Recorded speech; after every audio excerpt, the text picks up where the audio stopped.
आपके मन में कोई डर हो और वो डर घर कर गया और अब आप चाहते हैं कि शत्रु भय नहीं हो, ये संकट नहीं हो, मेरे जीवन में परेशान नहीं हो, ये प्रार्थनाओं को विशेष करके शनिवार के दिन करना चाहिए। क्योंकि शनि ग्रह की ऊर्जा शनिवार के दिन अधिकतर पृथ्वी के नजदीक विशेष रूप से प्रकट होती है, तो उस दिन किए हुए प्रार्थनाओं में निर्भयता प्राप्त होती है। अगर शनिवार के दिन आपको कोई डर संबंधी, दुख संबंधी, शत्रु भय संबंधी प्रार्थना करनी है, विशेष करके शनिवार को अपने इष्ट देवता कुल देवता की पूजा करके वहां प्रार्थना करोगे शनिवार के दिन, तो आप देखोगे, इसीलिए लोग शनि को न्याय के देवता मानते हैं, शनि को हिम्मत के देवता मानते हैं, क्योंकि शनिवार निर्भयता देने वाली तरंगों को पृथ्वी पर छोड़ता है। इसलिए और अपने बल को बढ़ाना है, पराक्रम बढ़ाना है, आरोग्य बढ़ाना हो, खास करके जिनके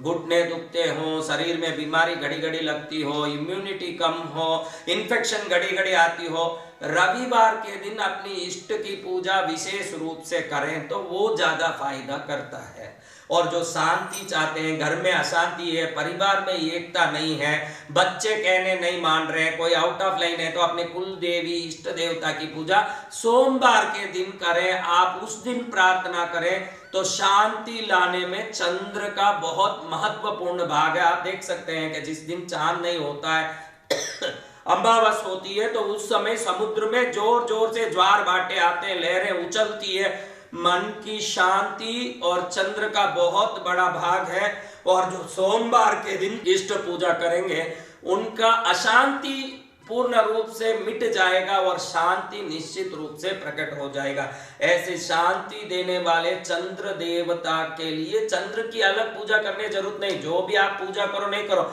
कुछ आपको फल फूल चढ़ाना, धूप दीप करना अपने इष्ट उपास्य देवता की तो करो, ये भी नहीं करना है तो उन दिनों में आप शांत बैठ के अपनी मन की बात प्रकृति को, ब्रह्मांड को बोलो और ईश्वर से प्रार्थना करो कि मुझे ये वस्तु से छुटकारा दें और ये वस्तु देने की कृपा करें। ऐसे आप उन दिनों में प्रार्थना कर सकते हैं। कई लोगों को ऐसे होता है कि मेरा खुद का घर नहीं बन रहा, मेरा अपना दुकान नहीं बन रहा, मेरा जमीन नहीं बिक रहा, मेरा कोई काम नहीं हो रहा, वो लोग मंगलवार के दिन ईश्वर की प्रार्थना, पूजा, भक्ति विशेष रूप से करें। मंगलवार के दिन अपनी साधना बढ़ाएं, मंगलवार के दिन सेवा पूजा करें, तो ये बढ़िया है। अब कोई भी काम सफल होना हो, मैं समझता नहीं हूं महाराज के मंगल बुध क्या होता है, गुरु शुक्र क्या होता है, शनि रवि क्या होता है, मैं ये बिल्कुल नहीं समझता महाराज। मेरे लिए क्या करना, आप जिस वार में जन्मे हैं उस वार में, कोई हर व्यक्ति 7 दिनों में एक दिन में जन्मा होगा, उससे बार तो कोई पैदा होने से रहा,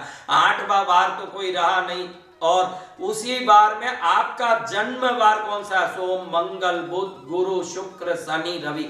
उन दिनों में आप अपनी मन की बात ईश्वर को बोलोगे तो वो दिन आपके लिए विशेष दिन है। क्योंकि भगवान ने, प्रकृति ने, ब्रह्मांड ने, भगवान को मानो तो भगवान, प्रकृति को मानो तो प्रकृति, ब्रह्मांड को मानो तो ब्रह्मांड, किसी को भी मानो, वो वस्तु आपको इस दिन क्यों इस धरती में भेजी, उस दिन से आपका कोई ना कोई संबंध है, इसलिए उस दिन भेजी। वो दिन, उस दिन आप प्रार्थना करो। वो तिथि जिस दिन आप जन्म लिए, कई लोग अंग्रेजी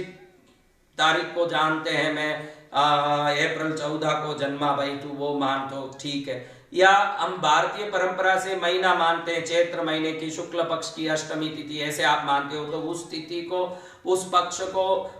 विशेष आप प्रार्थना कर सकते हो। आपका जन्म तिथि और पक्ष मालूम है तो उस समय करो। आपका जन्मदिन हर वर्ष जब आता है, आप दुनिया भर के आडंबर करते हो, केक काटते हो, लोगों को बुलाते हो, रिटर्न गिफ्ट देते हो, दुनिया भर का काम करते हो, लेकिन ध्यान रखो ये दिन दुनिया को बुला के आडंबर करने का दिन नहीं है। इस दिन में आपको बिल्कुल अकेले रह के आगे के जीवन के लिए पूरी ऊर्जा इकट्ठा करने और पहले के जीवन को धन्यवाद बोलने के लिए भगवान ने जो दिन दिया, भाई आज तक जो आनंद आपने दिया, आज के तारीख में धन्यवाद देता हूं, क्योंकि आज मेरा जन्म आपने कराया था, इस दिन में कराया था, आज तक मुझे आपने जो धन दौलत सुख भोजन शांति कपड़ा घर परिवार दिया, उसके लिए thank you very much my God. और उसके बाद जो आगे की जिंदगी आएगी ये बहुत बड़ी है वो जिंदगी, उस जिंदगी में आप जो जो मुझे देने वाले हैं और जो जो मैं चाहता हूं उन सब के लिए मैं आपको नमस्कार करता हूं। ऐसे जो जन्मदिन आता है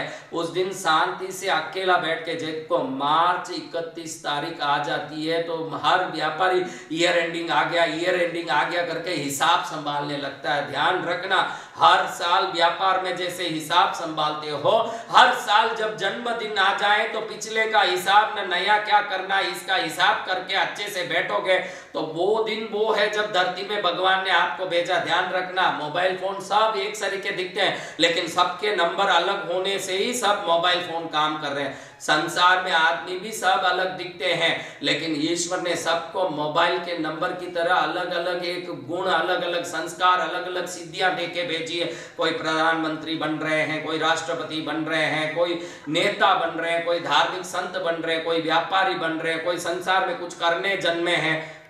हम किस लिए जन्मे